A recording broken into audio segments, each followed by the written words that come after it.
Okay, before I start, many of you will know I play wheelchair basketball. Well, I got a message from a guy during the week whose name is genuinely Mickey Myers. Like Michael Myers, but no, Mickey. Anyway, he's a recently retired, apparently, according to the internet search I did, Special Olympian in floorball, a multi-medal winner, and is from Westmeath. So he wanted me to give him a shout out, and consider it done, Mickey. Also, prior warning for the episode itself, it's quite long. Hello everyone. So, in our last episode, we left Murat Reis and the Corsairs, I still think that's a brilliant name for a show band by the way, just setting foot for the first time on the shores of Baltimore. And yes, that was the title. Intentional rhyme scheme, I think it's brilliant, but anyway. 2 a.m. on the 20th of June, 1631. 230 men, a mix of Dutch, Algerians and Moroccans, disembark and rush ashore.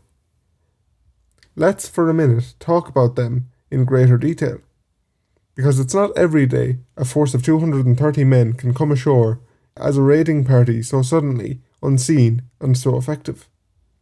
The troops are a highly trained, highly specialised, multi-ethnic strike force. There are, as we said, the Corsairs, mostly made up of Algerians, Moroccans and European renegades, or runaways.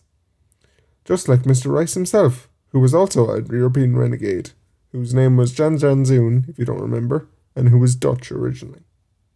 They are, you could say, the exoskeleton, but the beating heart, if you will, of this force is a group of Turkish Ottoman Janissaries. As with all the elements of the sack of Baltimore, the Janissaries, I'll spell that in case you can't understand my pronunciation, it's Janissaries. They are all but forgotten rather quickly after their 17th century heyday. By the 1630s, the Janissaries are mostly born for the job, in that it is hereditary. If your father was a Janissary, chances are you would be too. But this is not the way it always was. Back in the early days of the Ottoman Empire, so we're talking the 1100s, the Janissaries were formed from what was called a blood tax. Essentially, as the empire expanded, they took the young boys from the new Christian nations they conquered, brought them to the Sultan's home, forced them to convert to Islam, and trained them up to be full-on killing machines.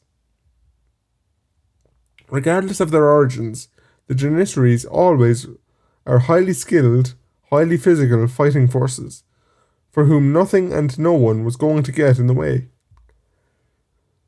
No matter where they operate, they are the early equivalent of Navy SEALs.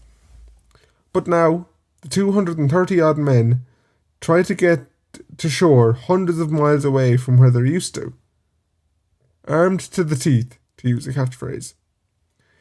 As noted previously, they leave no definitive evidence behind, but it's likely they wrap their oars in some sort of sound-soaking material to row the 2-kilometre trip as silently as possible. They eventually make it to shore, but it's not a sandy shore. The beach is a shingle beach, meaning it's made of small, smooth pebbles.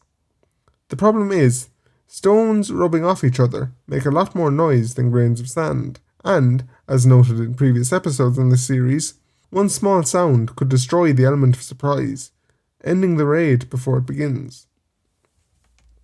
Just imagine the tension. Every step they make must be perfectly, and I mean perfectly, timed to coincide with the crashing waves. And all this while carrying guns, knives and firebrands. Firebrands, I hear you ask? Yep. Hemp or flax-covered wood, covered in pitch, tar or sulphur. If that composition sounds familiar, it's because they are a precursor to napalm that became well known because of the 20th century Vietnam War. To avoid sparks which would alert the victims visually, they use a cord known as a slow match, which turned the flame as small as possible until a sudden explosion of fire at the top of the firebrand.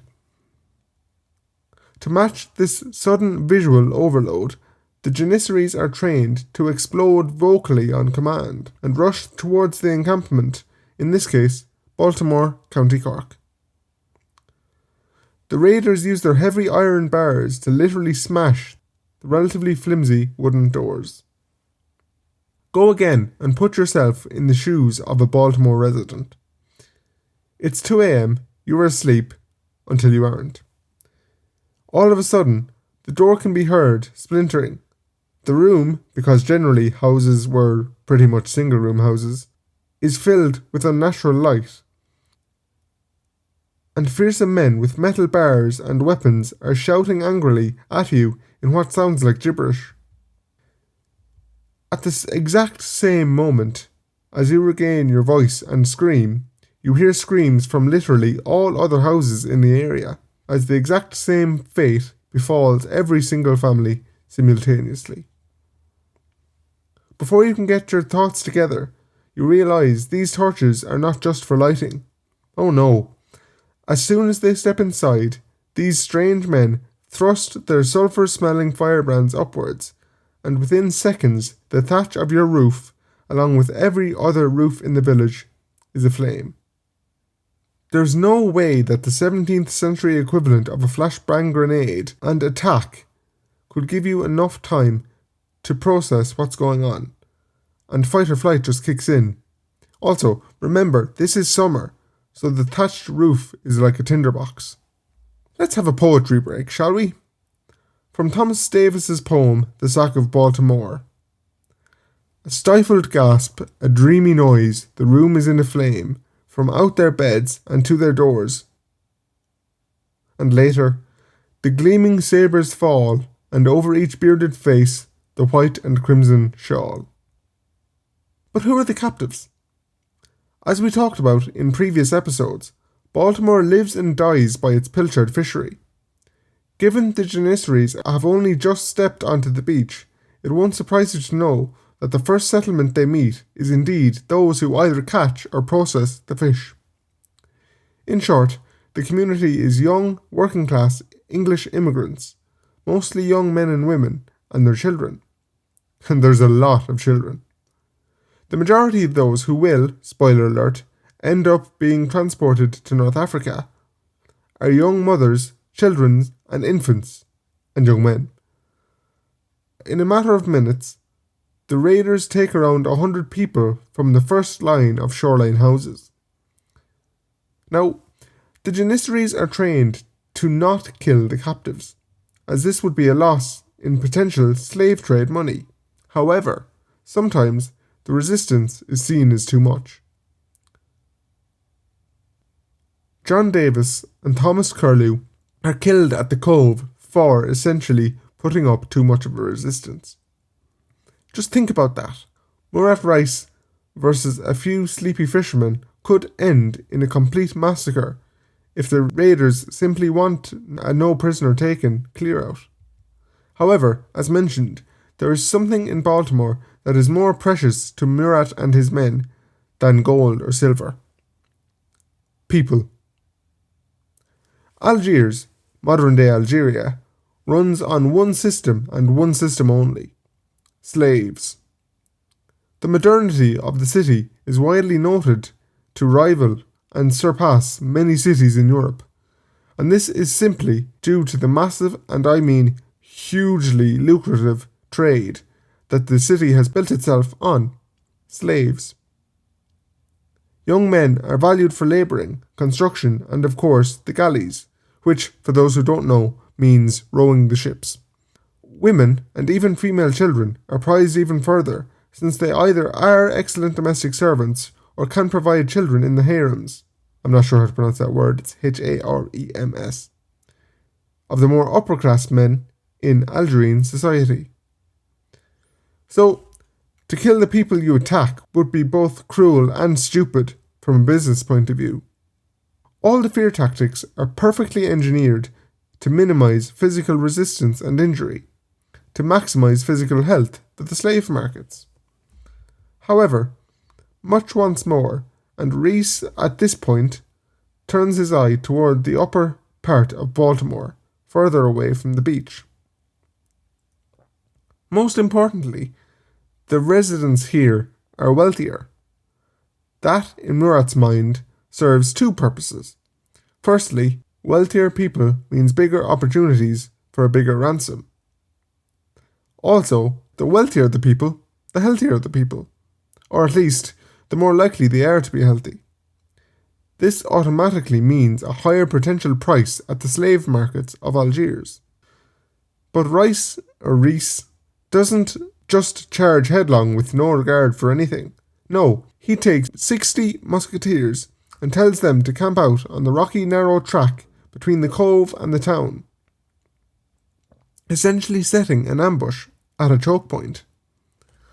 Rees is aware, likely from his raid on Iceland mentioned in previous episodes, that settlements like this often have a local militia, fighting men ready and willing to fight for the defence of their people at a moment's notice.